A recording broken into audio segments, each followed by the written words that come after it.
हाय, स्वागत है आप सभी का आई हील ठहराव में। मेरा नाम है नाज और मैं उम्मीद करती हूँ आप सब लोग खुश होंगे, सुखी होंगे, स्वस्थ होंगे। फाइनली ये वीडियो आ गई है। मुझे पता है, मुझे पिछले समय में कल रात तो बहुत सारे मुझे मैसेजेस आए हैं कि कब अपलोड करोगे, कब अपलोड करोगे। I am really sorry guys, थोड़ा सा बिजी स्केड्यूल चल रहा है। इस वीडियो के ये सबकॉन्शियस, जो आपका सबकॉन्शियस माइंड है, उसके बारे में हम इसमें बात करेंगे। मैंने कम्युनिटी पोस्ट में ये बताया था कि इस वीडियो के 2 पार्ट्स होंगे, पार्ट ए और पार्ट बी। ये पार्ट ए है, पार्ट बी का लिंक जो है आपको डिस्क्रिप्शन बॉक्स में मिल जाएगा।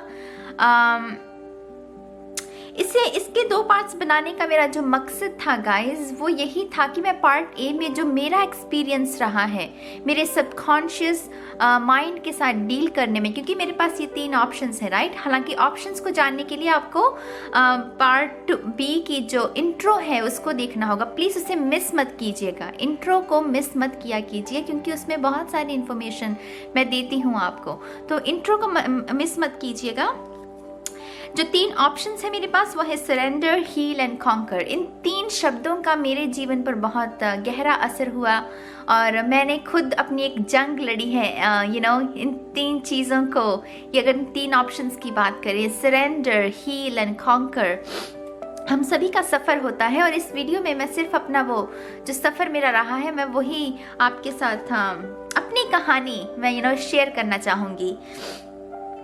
सरेंडर, सरेंडर एक बहुत एक ऐसा ऑप्शन है गाइस, जिसे हम गिव अप के साथ, सरेंडर और गिव अप, कभी कभी हम इन दोनों चीज़ों को मिक्स कर देते हैं। हालांकि ये दोनों ऑप्शंस अलग अलग हैं और यही वजह है कि बहुत सारे लोग सरेंडर करने में रेजिस्ट करते हैं। क्यों? क्योंकि हमें ये बचपन से सिखाया जाता है, तुम तो बहादुर बच्चे हो, तुम तो शेर बच्चे हो, गिव अप नहीं करना। और कहीं उस समय के दौरान हम सरेंडर और गिव अप में डिफरेंस करना भूल जाते हैं। हमें ये नहीं सिखाया जाता कि इन दोनों में डिफरेंस क्या है, और उसी के चलते हम ये सोचने लगते हैं कि जो सरेंडर है वो गिव अप, ये दोनों एक ही ऑप्शन है। लेकिन ये दोनों ऑप्शन सेम नहीं होते। गिव अप होता है हार मान लेना, गिव अप होता है बिल्कुल हार मान लेना। और जब आप हार मानते हैं किसी चीज की, आपके अंदर एक गहरा जख्म पैदा होता है। हार मानना मतलब निराश होना, उदास होना, आंसू, डिफीट। अगर हम कॉन्शियसनेस की बात करें तो अगर हम इस हिस्ट्री की बात करें, मान लीजिए डिफीट का अगर हम पहला जो शब्द अगर ये बोलें तो क्या याद आता है? जंग में कुछ एक धर हारता है, एक धर जीतता है, तो डिफीट मतलब गिव अप, राइट। तो हमारे लिए कभी कभी सरेंडर का मतलब हो जाता है गिव अप, लेकिन गिव अप अलग चीज है। गिव अप का मतलब है कि आपने हार मान ली। सरेंडर का मतलब क्या है वो मैं आपको ज्यादा डिटेल में समझाना चाहूंगी। सरेंडर का मतलब गिव अप करना नहीं होता। सरेंडर का मतलब होता है सिचुएशन, जो भी सिचुएशन है उसके साथ पीस क्रिएट कर लेना। जो भी एक्सपीरियंस है, जो भी सिचुएशन है जिसमें कुछ चीजें तकलीफ वाली हैं, वो रेजिस्टेंस, उसमें पीस क्रिएट कर लेना। किसी भी सिचुएशन में जिसमें खींचातानी हो, जिसमें आप खींचने की कोशिश कर रहे हैं कि नहीं मुझे ये चाहिए, मैं गिव अप नहीं करूंगा, कभी कभी हमें वो सरेंडर करना पड़ता है। और उस अवस्था को जब हम उस सिचुएशन के साथ, उसका स्वरूप चाहे कैसा भी हो, चाहे वो दिखने में कितनी भी बदसूरत क्यों ना हो वो सिचुएशन, लेकिन अगर हम उसके साथ पीस क्रिएट कर लें तो हम उस रेजिस्टेंस से बाहर आ जाते हैं। मैंने बहुत स्ट्रगल देखी है, लेकिन ये कहना कि मैंने ही देखी है ये सही नहीं होगा। हम सबकी एक जर्नी है, राइट। तो उसी जर्नी में मैंने भी बहुत स्ट्रगल देखी है। लेकिन इस ऑप्शन ने कैसे मेरे जीवन को बदला। मैं सिविल सर्विस में जाना चाहती थी, IAS ऑफिसर बनना चाहती थी।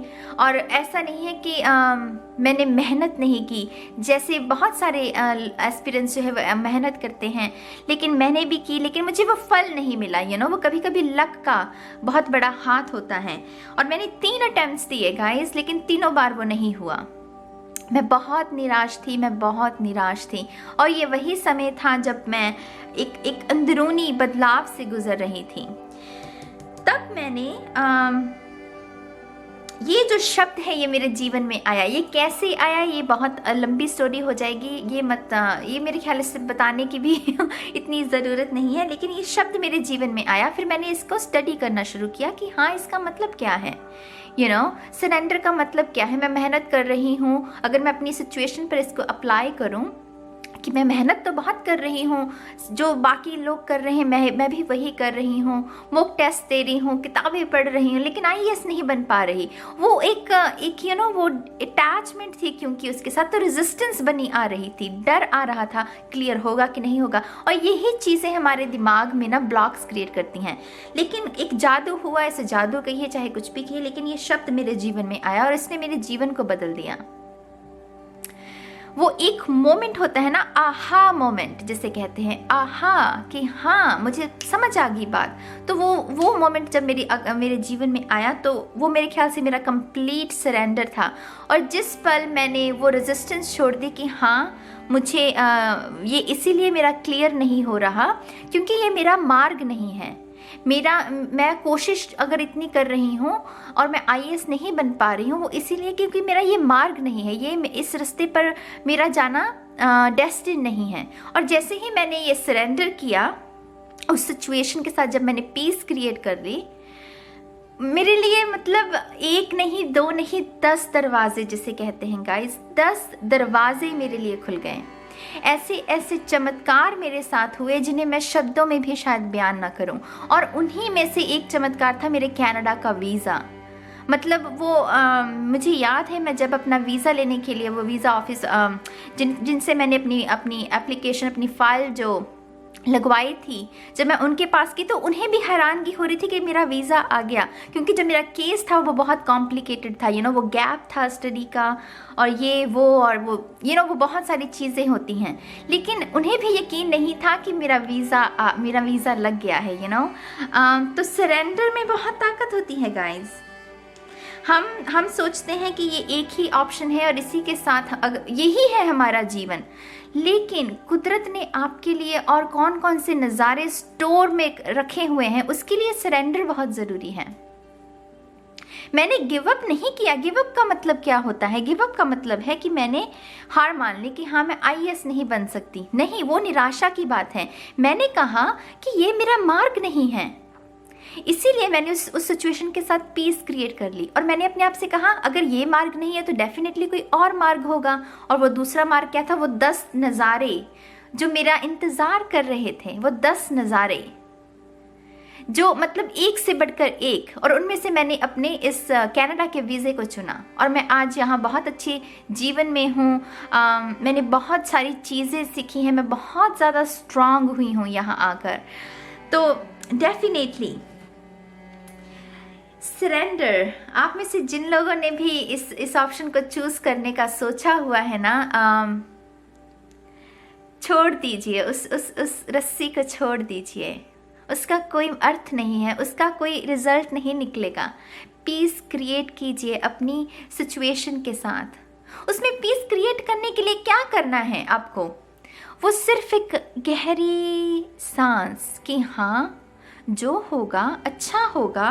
क्यों ना अगर मैं इतना प्रयास करने के बाद भी ये चीज़ नहीं हो रही है तो मैं क्यों ना इस डोरी को छोड़ दूं और मैं उस शक्ति को, आप जिस भी शक्ति में विश्वास करते हैं, मैं उस शक्ति से कहूं कि अब तुम देखो, मैंने तो सब कुछ कर लिया, अब तुम देखो, मुझे ना तुमसे कोई शिकवा है ना गिला है। मैं शुक्रगुजार हूँ इस ज्ञान के लिए कि मुझे ये सरेंडर करने की आपने ताकत दी। और फिर देखिए गाइज, मैं इसको शब्दों में नहीं बयान कर सकती।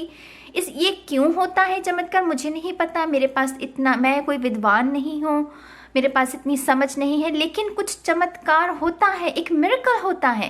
ये यूनिवर्स का कोई लॉ कह लीजिए या कोई, आई डोंट नो, मुझे नहीं पता सच में, लेकिन मुझे इतना पता है कि चमत्कार होता है, जादू होता है जब आप ये सरेंडर करते हैं। सो फॉर गॉड सेक, जिन्होंने भी ये ऑप्शन चूज करने का सोचा है, वो प्लीज सरेंडर कर दीजिए और फिर देखिए चमत्कार को। अब बात करते हैं हील की। हील होने का मतलब क्या है? मैंने अपने, जैसे मैंने पहले कहा, कोई नई बात नहीं कह रही हूँ, हालांकि कि मैंने बहुत स्ट्रगल देखी है। हम सभी का एक सफ़र होता है, राइट? हील का मतलब यहाँ पर जो मैंने ये शब्द क्यों मेरे लिए इतना इम्पोर्टेंट है, क्योंकि जब मुझे असली मतलब समझ में आया कि हील होने का असली मतलब क्या है, असल में हील होना किसे कहते हैं। मुझे याद है मैं इतना ज़ोर ज़ोर से हंसी थी, और वो मैं हंस किस पर रही थी? अपनी मूर्खता पर।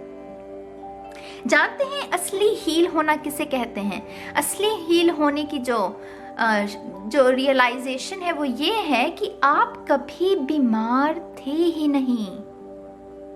आप कभी बीमार थे ही नहीं, आप कभी हर्ट हुए ही नहीं हैं। सिर्फ आपने उस थॉट में विश्वास किया कि हाँ आप बीमार हैं, आप हर्ट हैं, आप दुखी हैं, आप इमोशनली टूट चुके हैं। सिर्फ आपने इस थॉट में विश्वास किया, और उसी वजह से आपने वो शक्ति, वो जो सर्कमस्टांसेस थे वो अपनी लाइफ में मैनिफेस्ट किए। क्यों? क्योंकि जो हम सोचते हैं वही हम बनते हैं, वही हमारी रियलिटी होती है।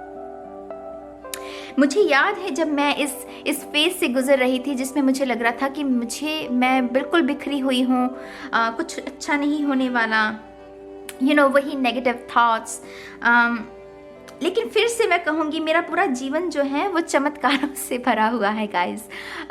इसके बारे में कभी फिर बात करेंगे, लेकिन ये भी एक जादू है। ये भी शब्द मेरे जब जीवन में आया तो फिर मैंने इसको स्टडी करना शुरू किया कि हाँ इसका मकसद क्या है। मैं पूछा करती थी, भगवान मुझे प्लीज़ एक मार्ग दिखाओ, एक रास्ता दिखाओ। मैंने इतनी टैरो रीडिंग्स देखी, ओ माय गॉड, ये 2013-12 की बात है, मतलब हद हो गई।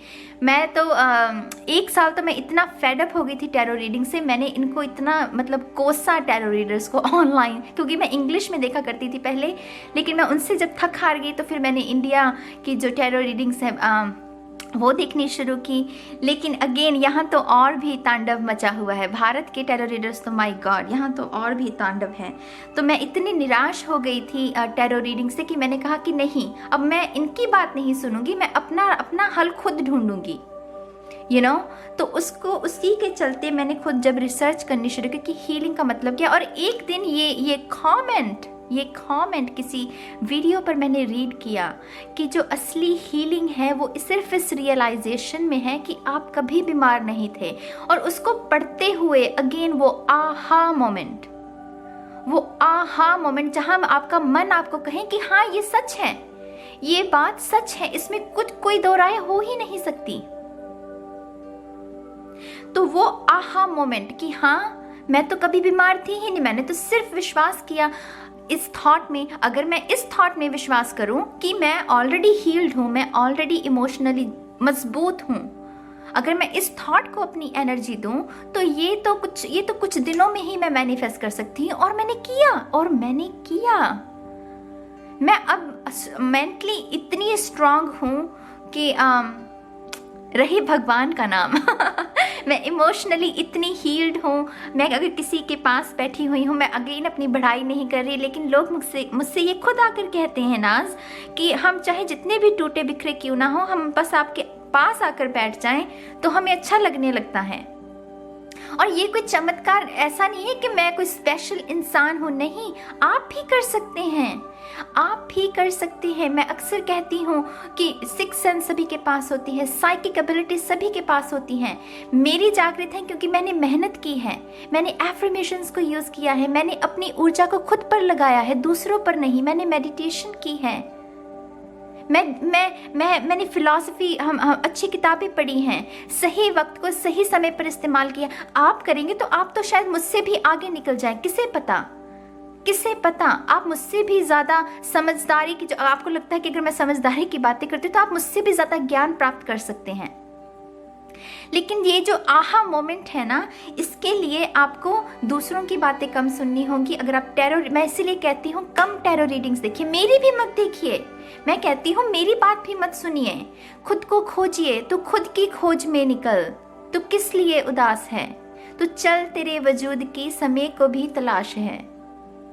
खुद खोजिए, खुद अर्थ ढूंढने की कोशिश कीजिए। ये टैरो रीडर जब आपसे कहते हैं कि न्यू बिगनिंग आने वाली है, तो खुद जानिए कि न्यू बिगनिंग का आपके लिए अर्थ क्या है। वो तो कह के निकल जाएंगे, उनका क्या जाएगा, लेकिन खुद खोजिए कि क्या है, और मैंने इस चीज़ को खोजा और मुझे अर्थ मिला और मैंने अपने आप को हील किया और आज मैं दूसरों की हेल्प कर पा रही हूँ।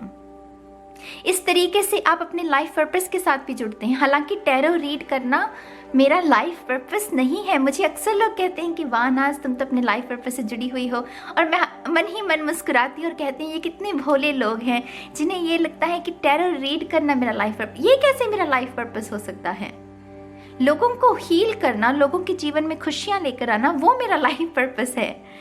ये टैरो रीड कर, ये तो एक मीडियम है। हो सकता है अगले साल मैं बिल्कुल ही टैरो रीडिंग्स करनी बंद कर दूं, कोई और नया काम करने लगूं। तो किसी एक चीज़ के साथ अटैचमेंट, भाव जरूरी है गाइस। जो भाव होता है ना किसी चीज़ का, वो ज़्यादा ज़रूरी है, स्वरूप नहीं, भाव ज़्यादा ज़रूरी है, इमोशंस ज़्यादा ज़रूरी हैं। ठीक है, तो जिन लोगों ने भी इस ऑप्शन को चूज करने का सोचा हुआ है, मैं आपको दोबारा कहूँगी, आप कभी बीमार थे ही नहीं, आप कभी इमोशनली टूटे ही नहीं थे, सिर्फ आपने उसमें विश्वास किया, उस थॉट में आपने विश्वास किया और वही चीज़ें आपने अपनी लाइफ में मैनिफेस्ट की। गौतम बुद्धा कहते हैं कि जो आप सोचते हैं वही आपका जीवन होता है, वही आपकी रियलिटी होती है। तो अच्छा सोचिए, ये सोचिए कि मैं था ही नहीं कभी बीमार, और उसी दिशा में जब आप आगे बढ़ते हैं ना तो कैसे वो चीज़ें जुड़ती जाती हैं। मुझे याद है जब मैंने ये अपना पहला कदम उठाया कि हाँ मैं बीमार नहीं हूँ, हाँ मैं इमोशनली नहीं बिखरी हुई, वो कैसे एक के बाद एक, कभी कोई अच्छी सी किताब उसी रिगार्डिंग कोई मुझे किताब में कोई गिफ्ट कर देता था, कोई यूट्यूब पर वीडियो अपने आप से रिकमेंडेशन में आ जाता था, जैसे कि पूरी कायनात ना आपको जोड़ने में, आपके उस सच को, जो सच है उसको, सच को और गहरा करने के लिए लग जाती है, आपके हक में लग जाती है पूरी यूनिवर्स। और मुझे नहीं पता ये क्यों होता है, ये कोई जादू है या कोई लॉ है यूनिवर्स का, मुझे नहीं पता, लेकिन मैं कह रही हूँ कि ये चीज़ें मेरे साथ हुई हैं गाइज, प्लीज़ मेरा यकीन कीजिए, ये होता है, ये होता है, ये ज़रूर होता है। और आखिर में अगर हम इसकी बात करें, कॉन्कर, ये तो हम सभी के लिए मेरे ख्याल से मैसेज होगा।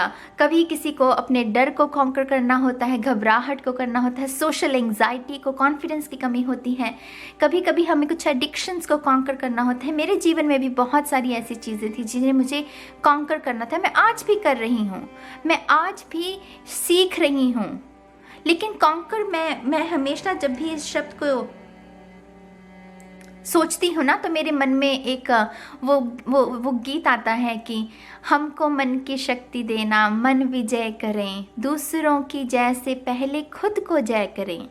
तो मैं जब भी ये चीज़ होती है ना कि जब मुझे किसी पर गुस्सा आता है या मुझे लगता है कि इस शख्स को मुझे जवाब देना चाहिए, तो मैं अपने आप को होल्ड कर लेती हूँ। मैं कहती हूँ कि नहीं, दूसरों की जय से पहले खुद को जय करें। दूसरों को सुधारने से पहले क्या मैं खुद को सुधार लूँ।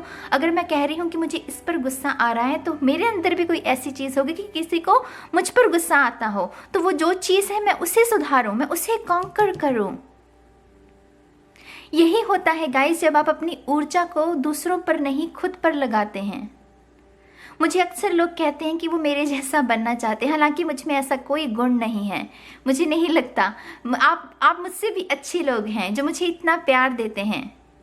लेकिन जब आप अपने ऊपर एनर्जी लगाना शुरू करते हैं ना, खुद को सुधारने लगते हैं, तो आप कैसे उस एनर्जी को कैसे अट्रैक्ट करते हैं, अगेन मुझे नहीं पता ये कैसा। ये जैसे हवा में कोई जादू हो, ये जैसे कोई हवा में जादू हो गाइस।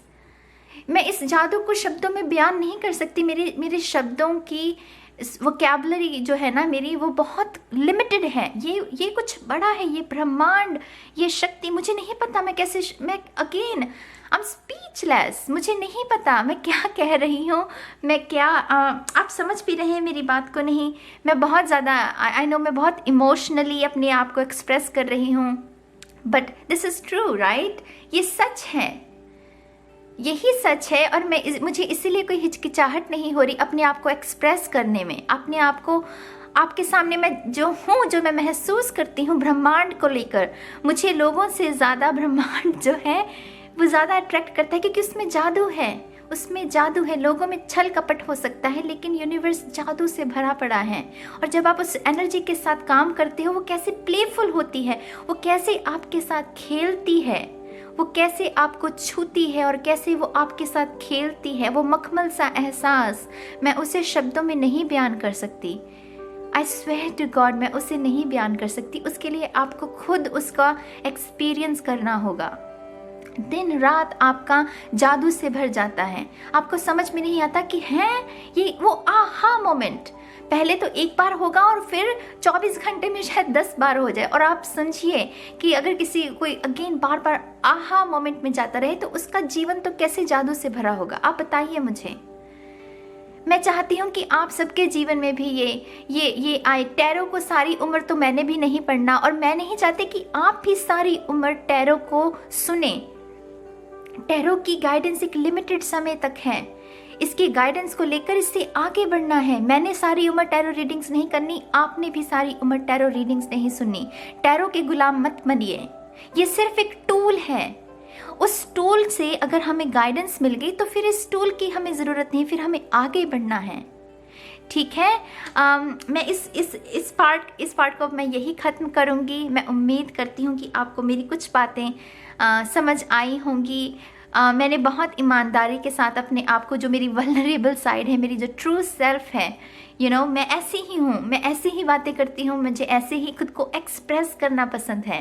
बोल के लब आज़ाद है तेरे, मैं खुद को आज़ाद पंछी मानती हूँ। और मुझे नहीं फ़र्क पड़ता कि लोग मेरे बारे में, जब मैं खुद को एक्सप्रेस करूँ तो उन्हें जब लोगों को मुझसे दिक्कत होती है ना, तब भी नॉलेज यही मिलती है कि ये वो लोग हैं जिन्हें खुद आज़ादी जिन्होंने महसूस नहीं की। इसीलिए जब वो मुझे देखते हैं कि मैं खुद इतनी आज़ाद हूँ तो वो उन्हें ट्रिगर करती है चीज़ें। आप समझ रहे हैं, वही लोग आपकी निंदा करते हैं जिन्होंने खुद निंदा देखी होती है।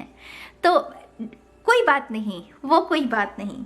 लेकिन इस वीडियो को बनाने का जो मेरा मकसद है, मैं उम्मीद करती हूँ कि आपने उसे समझा होगा। और अब मैं आपको मिलूँगी आपकी नेक्स्ट वीडियो में। प्लीज़ इंट्रो को मिस मत कीजिएगा, पार्ट बी की। उसमें मैं कार्ड्स के बारे में भी बात करूंगी कि कौन सा डेक यूज़ करने वाली हूँ और क्यों करने वाली हूँ, वो जानना भी बहुत ज़रूरी है। तो इंट्रो को मिस मत कीजिएगा, ठीक है। अब मैं मिलती हूँ आपको आपकी पार्ट बी में। तब तक के लिए गाइस, बाय बाय।